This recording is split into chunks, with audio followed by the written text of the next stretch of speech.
사랑하는 형제자매님들, 그리고 진리를 찾는 모든 분들께 오늘 우리는 고요한 묵상 가운데 우리 신앙의 여정에서 가장 중요하지만 때로는 가장 쉽게 잊히는 한 분에 대해 깊이 나누고자 합니다.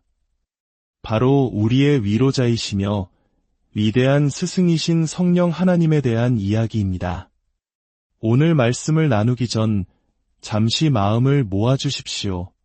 만약 이 이야기가 여러분의 마음에 울림을 준다면 좋아요와 구독을 통해 이 은혜의 여정에 동참해 주십시오.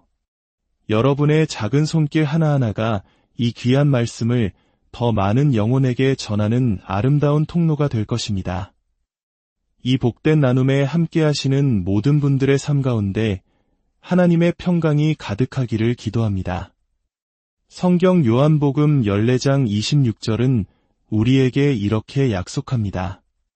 보혜사 곧 아버지께서 내 이름으로 보내실 성령 그가 너희에게 모든 것을 가르치고 내가 너희에게 말한 모든 것을 생각나게 하리라. 하나님께서 은혜의 언약 속에서 우리에게 주신 수많은 선물들이 있지만 그중 가장 귀하고 첫째 되는 두 가지를 꼽으라면 단연코 우리를 위해 오신 예수 그리스도와 우리에게 오신 성령 하나님일 것입니다. 우리는 첫 번째 선물, 곧 예수 그리스도의 가치를 결코 가볍게 여기지 않습니다.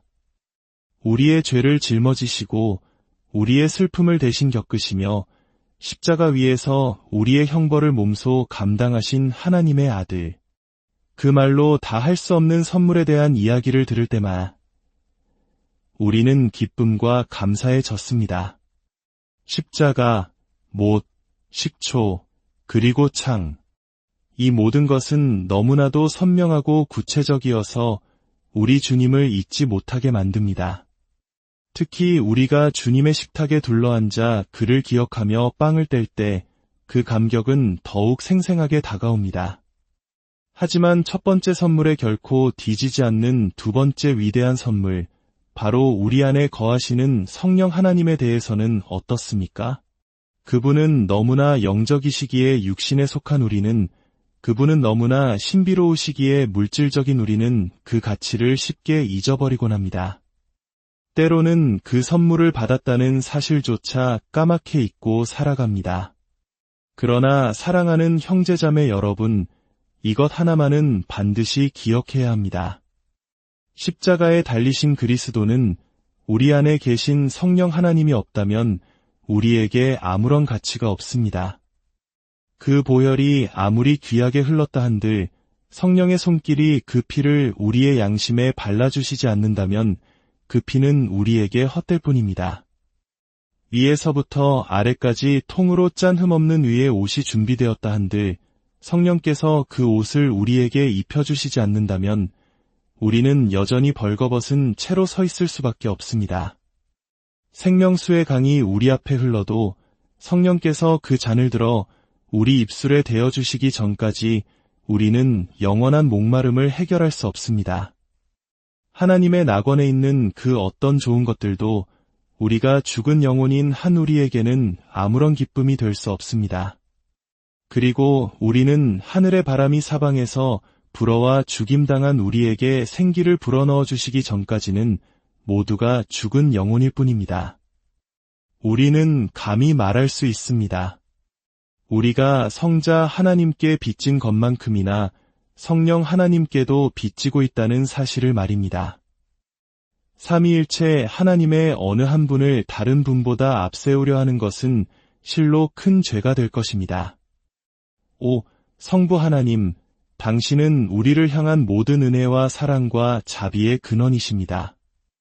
오, 성자 하나님, 당신은 성부의 자비를 전하는 통로이시며 당신이 없었다면 성부의 사랑은 결코 우리에게 흘러올 수 없었을 것입니다. 그리고 성령 하나님, 당신은 근원이신 성부로부터 통로이신 그리스도를 통해 흘러나오는 그 신성한 능력을 우리가 받을 수 있도록 하시는 분이십니다. 그 능력은 당신을 통해 우리 영혼에 들어와 머물며 영광스러운 열매를 맺게 합니다. 그러므로 성령을 모신 자들이여, 성령님을 찬양하십시오. 주님을 높이고 그 이름을 항상 사랑하십시오. 그것이 마땅히 우리가 해야 할 일입니다. 오늘 제가 전할 말씀의 핵심은 위로자, 생명을 주시는 분, 거룩하게 하시는 분으로서의 성령님이 아닌 스승으로서의 성령님의 사역에 초점을 맞추고자 합니다. 성령 하나님은 하나님 아버지의 자녀들을 가르치시는 위대한 스승이십니다. 아버지는 진리의 말씀을 통해 우리를 낳으시고 예수 그리스도는 우리를 자신과 연합하게 하여 두 번째 의미에서 하나님의 자녀가 되게 하십니다. 그리고 나면 성령 하나님께서 우리에게 양자의 영을 불어넣어 주셔서 우리가 아빠, 아버지라고 부르짖게 하십니다. 그렇게 양자의 영을 주신 후에 그분은 우리를 훈련시키시고 우리의 위대한 교육자가 되시며 우리의 무지를 씻어내시고 진리를 하나씩 하나씩 드러내 보여주십니다. 마침내 우리가 모든 성도와 함께 그리스도의 사랑의 너비와 길이와 높이와 깊이가 어떠함을 깨닫고 지식을 초월하는 그 사랑을 알게 될 때까지 말입니다. 그리고 마지막에 성령님은 잘 교육받은 우리를 하늘의 이름이 기록된 장자들의 총회와 교회로 인도하십니다. 위대한 스승에 대하여 우리는 세 가지를 살펴볼 것입니다. 첫째, 그분은 무엇을 가르치시는가? 둘째, 그분의 가르침의 방법은 무엇인가? 셋째, 그 가르침의 본질과 특징은 무엇인가? 첫째로, 성령께서는 무엇을 가르치십니까? 참으로 광대한 영역이 우리 앞에 펼쳐져 있습니다. 그분은 하나님의 백성들이 아버지께서 기뻐하시는 모든 일을 하도록 가르치시며 그들 자신에게 유익한 모든 것을 알도록 가르치십니다. 갓 태어난 아기에게 우는 법을 가르치는 사람이 있습니까? 울음은 아기에게 자연스러운 것이며 생명의 첫 신호입니다. 마찬가지로 슬픔을 표현하는 법을 배우기 위해 학교에 보낼 필요는 없습니다. 하지만 영적인 갓난아기인 우리들은 우는 법부터 배워야만 했습니다. 우리는 스스로 울 수조차 없었기 때문입니다. 양자의 영을 받아 아빠, 아버지라고 부르짖게 되기 전까지는 말입니다. 말로 다 표현할 수 없는 탄식과 신음, 이 새로운 본성의 언어는 비록 단순해 보일지라도 가장 연약한 신음과 한숨, 눈물조차도 교육의 결과물입니다. 우리는 이것들을 배우지 않으면 이 작은 일들조차 스스로 할 수 없습니다. 또한 우리는 말하는 법을 배웁니다. 아이들이 짧은 단어에서 긴 단어로 점차 말을 배우듯 우리도 영적인 언어를 배웁니다. 우리는 아직 가나안의 모든 어휘를 다 배우지 못했습니다. 그러나 우리가 그리스도를 직접 뵙고 그분과 같이 될 그 땅에 이르렀을 때 비로소 우리는 모든 것을 온전히 말할 수 있게 될 것입니다. 성도들이 말하는 선하고 참된 모든 말은 성령님의 가르침입니다. 성경은 말합니다. 성령으로 아니하고는 누구든지 예수를 주시라 할 수 없느니라. 죽은 단어로 그 말을 흉내낼 수는 있겠지만 영혼 깊은 곳에서 우러나오는 고백은 성령께서 가르쳐 주셔야만 가능합니다. 우리가 그리스도인으로서 처음 내뱉었던 말, 하나님이여 불쌍히 여기소서, 나는 죄인이로소이다. 이 고백도 성령께서 가르쳐 주신 것입니다. 그리고 우리가 보좌 앞에서 부를 그 노래, 우리를 사랑하사 그의 피로 우리 죄에서 우리를 해방하시고 그에게 영광과 능력이 세세토록 있기를 원하노라. 이 찬송 또한 성령께서 우리 마음밭에 심으신 선과 악을 아는 지식의 나무가 맺은 잘 익은 열매일 뿐입니다. 우리가 울고 말하는 법을 배우듯 하나님의 모든 백성은 성령님을 통해 걷고 행동하는 법을 배웁니다. 사람의 걸음은 사람에게 있지 않습니다. 우리가 아무리 조심스럽게 인생을 살아간다 해도 우리를 처음 그 길에 세우신 분이 인도하시지 않으면 우리는 넘어지거나 길을 잃을 것입니다. 내가 에브라임에게 걸음을 가르치고 내 팔로 안았음에도 그가 나를 푸른 풀밭에 누이시며 실만한 물가로 인도하시는도다. 길을 벗어나는 것은 본성이지만 옳은 길을 지키는 것은 영적인 일입니다. 실수하는 것은 인간적이지만 거룩한 것은 신적인 것입니다. 이처럼 그리스도인의 단순한 행동들, 즉 울고 말하고 걷고 행동하는 모든 것이 성령님의 가르침인 것처럼 그의 더 높은 차원의 노력들 또한 마찬가지입니다. 복음을 올바르게 전하는 것은 오직 성령의 능력으로만 가능합니다. 인간의 천재성에 기반한 설교, 인간의 지식으로 얻어진 논리와 웅변술에만 의존하는 설교는 헛되이 흩어질 뿐입니다. 하나님은 그런 도구로 일하시지 않습니다. 뿐만 아니라 믿는 자가 참으로 하는 유익한 모든 것은 성령께서 가르쳐 주신 것입니다. 우리는 하나님의 말씀에서 도덕적으로나 정신적으로 많은 것을 배울 수 있습니다. 하지만 영적인 것은 영적으로만 분별할 수 있으며 중생을 통해 영이라는 제3의 더 높은 원리가 우리 안에 주입되기 전까지는 영적인 것을 알 수 있는 능력조차 없습니다. 정신철학자들은 영이라는 제3의 부분은 없다고 말합니다. 그들은 육체와 혼은 찾을 수 있지만 영은 없다고 합니다. 그들의 말이 맞습니다. 자연인에게는 그런 것이 없습니다. 영이라는 세 번째 원리는 중생시에 성령께서 불어넣어 주시는 것이며 정신철학으로는 감지할 수 없는 것입니다. 성령 하나님은 먼저 우리에게 영을 주시고 그 후에 그 영을 교육하십니다. 아마도 우리가 가장 먼저 배우는 것은 죄일 것입니다. 그분은 우리를 죄에 대하여 책망하십니다. 성령으로 말미암지 않고는 아무도 죄의 극악무도함을 알지 못합니다. 당신은 사람을 벌하고 하나님의 진노와 지옥에 대해 말할 수 있지만 성령께서 가르쳐 주시기 전까지는 죄가 얼마나 악하고 고통스러운 것인지 깨닫게 할 수 없습니다. 회개의 자리에 앉아 이 진리를 배울 때 우리는 비로소 내가 얼마나 추악한 자인지 이제 알겠습니다. 라고 부르짖게 됩니다. 그 다음으로 성령께서 가르치시는 것은 우리 자신의 완전한 파멸, 타락, 그리고 무력함입니다. 사람들은 본성적으로 이것을 안다고 하지만 그렇지 않습니다. 그들은 앵무새처럼 경험의 말을 흉내낼 뿐입니다.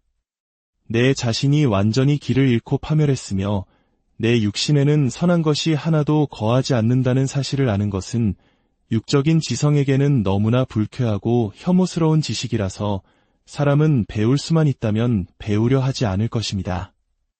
만약 그것을 배웠다면 그것은 성령 하나님께서 그가 진리를 볼 수 있도록 기꺼이 만드셨다는 명백한 증거입니다. 이러한 교훈을 배운 후에 성령님은 우리에게 하나님의 본성과 성품을 가르치십니다. 우리는 창조세계 속에서 하나님의 선하심과 전능하심을 어렴풋이 볼 수 있지만 그분의 은혜, 자비, 공의에 대해서는 어디서 읽을 수 있습니까? 이것들은 오직 이 귀한 성경책에만 게시되어 있으며 성령께서 우리 눈을 열어주시기 전까지는 우리는 그것을 알 수 없습니다.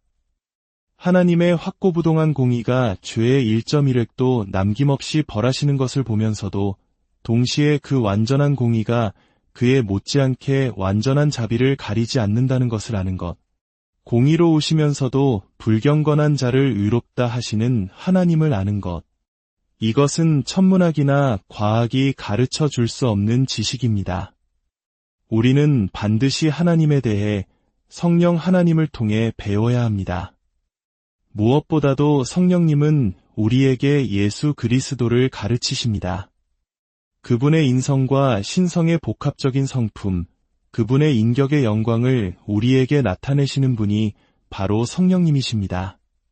그분은 우리에게 그 마음의 사랑, 그 팔의 능력, 그 눈의 명철함, 그 피의 귀중함, 그리고 그 간구의 능력을 알려주십니다. 그리스도께서 나의 구속자이심을 아는 것은 플라톤이 가르칠 수 있었던 것보다 더 많은 것을 아는 것입니다. 내가 그의 몸과 살과 뼈의 지체임을 아는 것, 내 이름이 그의 가슴에 있고 그의 손바닥에 새겨져 있음을 아는 것은 세상의 어떤 대학도 가르칠 수 없는 지식입니다. 둘째로, 성령님은 어떤 방법으로 가르치십니까? 성령의 사역은 신비롭기에 우리는 그 정확한 작동 방식을 알지 못합니다. 그러나 우리가 인지할 수 있는 것들을 묘사해 보겠습니다. 먼저, 그분은 우리 마음에 관심을 불러일으키십니다. 어제까지만 해도 전혀 무관심했던 진리의 말씀이 오늘 나 자신의 영혼과 영원한 안녕에 직접적인 관련이 있음을 보여주십니다. 신학이 나랑 무슨 상관이야? 라고 생각했던 사람이 이제는 그리스도와 그가 십자가에 못 박히신 것을 아는 지식이 모든 학문 중에 가장 탁월하고 고상한 것임을 깨닫게 됩니다. 그 다음, 그분은 우리에게 배우려는 마음을 주십니다. 어떤 이들은 배우려 하지 않습니다. 어떤 방식으로 가르쳐도 불평합니다. 그러나 성령께서는 우리를 기꺼이 배우려는 자로 만드십니다. 제자는 그리스도의 발치에 앉아 주님께서 채찍으로 가르치시든 미소로 가르치시든 기꺼이 배우려 합니다. 자신의 교만을 꺾는 복음의 교리들을 바로 그 이유 때문에 더 사랑하게 됩니다. 주님, 저를 낮추소서. 저의 아무것도 아님을 가르쳐 주소서. 그리고 성령님은 진리를 선명한 빛 가운데 두십니다. 마치 초점이 맞지 않는 망원경으로는 아무것도 볼 수 없지만 전문가가 초점을 정확히 맞춰주면 토성의 고리가 선명하게 보이는 것처럼 말입니다. 성령께서는 모든 진리에 정확한 초점을 맞춰주십니다. 그분은 말씀에 너무나 강렬하고 힘있는 빛을 비추셔서 우리 영혼은 이제 보인다. 이제 이해가 된다. 라고 외치게 됩니다. 또한 그분은 진리뿐만 아니라 우리의 이해력을 밝혀주십니다. 세상적인 일에는 판단력이 흐린 사람일지라도 성령께서 하나님의 말씀을 가르치시면 그 누구보다 깊고 참된 지식을 갖게 되는 것을 우리는 봅니다. 성령께서는 그들에게 문법이나 사업을 가르치려 하신 것이 아니라 오직 하나님의 말씀을 가르치셨고 그들은 그 영역에서 누구보다 명철합니다. 심지어 성령께서 성경 진리를 받도록 이해력을 넓혀주시면 그 이해력은 다른 진리를 받아들이는 데에도 더 유능해지는 것을 목격하기도 합니다. 그분은 또한 우리의 기억을 새롭게 하십니다. 내가 너희에게 말한 모든 것을 생각나게 하리라. 그분은 오래된 보물들을 우리 영혼의 궤에 넣어두셨다가 때가 되면 그것을 여러 귀한 것들을 다시 보여주십니다. 그리고 무엇보다도 그분은 우리가 말씀의 효과를 느끼게 함으로써 우리를 가르치십니다. 이것이 가장 좋은 학습 방법입니다. 아이에게 달콤함이라는 단어의 의미를 말로 설명하는 것보다 꿀 한 숟가락을 주는 것이 낫습니다. 성령님은 그리스도의 사랑에 대해 말씀만 하시는 것이 아니라 그 사랑을 우리 마음에 부어주십니다. 용서의 달콤함에 대해 말씀만 하시는 것이 아니라 정죄함이 없다는 확신을 주십니다. 그럴 때 우리는 어떤 말과 생각의 가르침보다 더 확실하게 그것을 알게 됩니다. 마지막 세 번째로 성령님 가르침의 본질과 특징은 무엇입니까? 첫째, 그분은 주권적으로 가르치십니다. 그분은 자신이 기뻐하시는 자를 가르치시고 자신이 원하시는 때에 가르치시며 자신이 원하시는 방법으로 가르치십니다. 고난을 통해, 교제를 통해, 읽는 말씀을 통해, 선포되는 말씀을 통해 혹은 그 어떤 매개체도 없이 직접적으로 가르치십니다. 또한 자신이 기뻐하시는 정도로 가르치십니다. 어떤 사람은 빠르게 성숙에 이르고 어떤 사람은 더디게 나아갑니다. 마치 최고의 맞춤형 교육 전문가처럼 각 사람을 별도의 학급에 두고 각자에게 맞는 교과 과정으로 가르치십니다. 둘째, 그분은 효과적으로 가르치십니다. 그분은 결코 실패하지 않으십니다. 성령님의 학교에서 구제불능으로 쫓겨난 학생은 단 한 명도 없었습니다.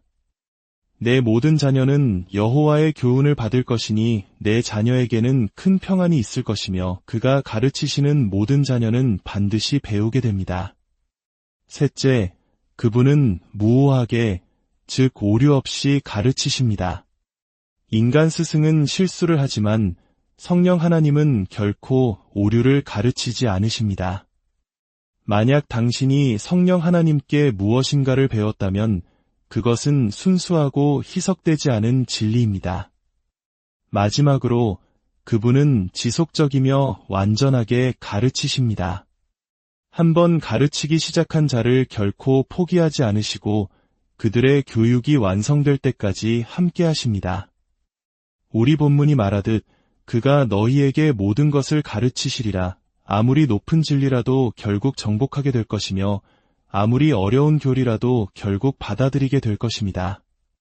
마침내 우리는 하늘의 햇빛의 이마를 적시며 폭풍과 안개와 세상의 모든 구름 아래를 내려다보며 주님을 얼굴과 얼굴로 뵙고 그분 그대로의 모습을 알게 될 것입니다. 사랑하는 여러분, 오늘 이 자리에 성령의 임재와 가르침을 한 번도 경험해보지 못한 분이 계십니까?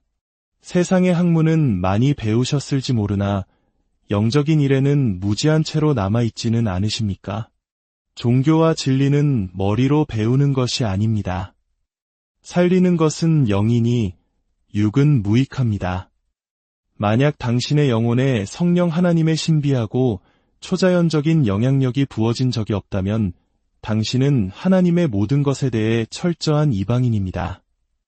기억하십시오. 당신은 전적으로 그의 영향력에 의존하고 있습니다. 구원받거나 멸망하는 것이 당신의 손이 아니라 그의 손에 달려 있습니다. 당신은 죄로 죽었으며 그가 살리시지 않으면 당신은 그대로 머물러야 합니다. 당신의 운명은 그분의 손에 달려 있습니다. 그런데도 당신은 당신의 영혼의 영원한 운명이 놓인 그 하나님께 반역하시겠습니까? 부디 그러지 마십시오.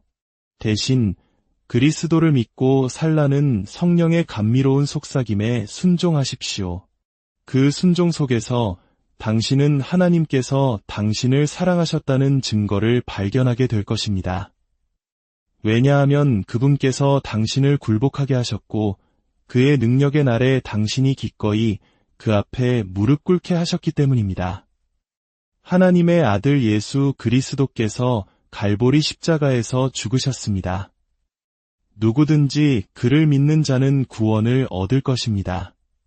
오늘 이 말씀을 듣는 모든 분들의 심령 위에 위대한 스승이신 성령님의 놀라운 임재와 가르침이 충만히 함께 하시기를 우리 주 예수 그리스도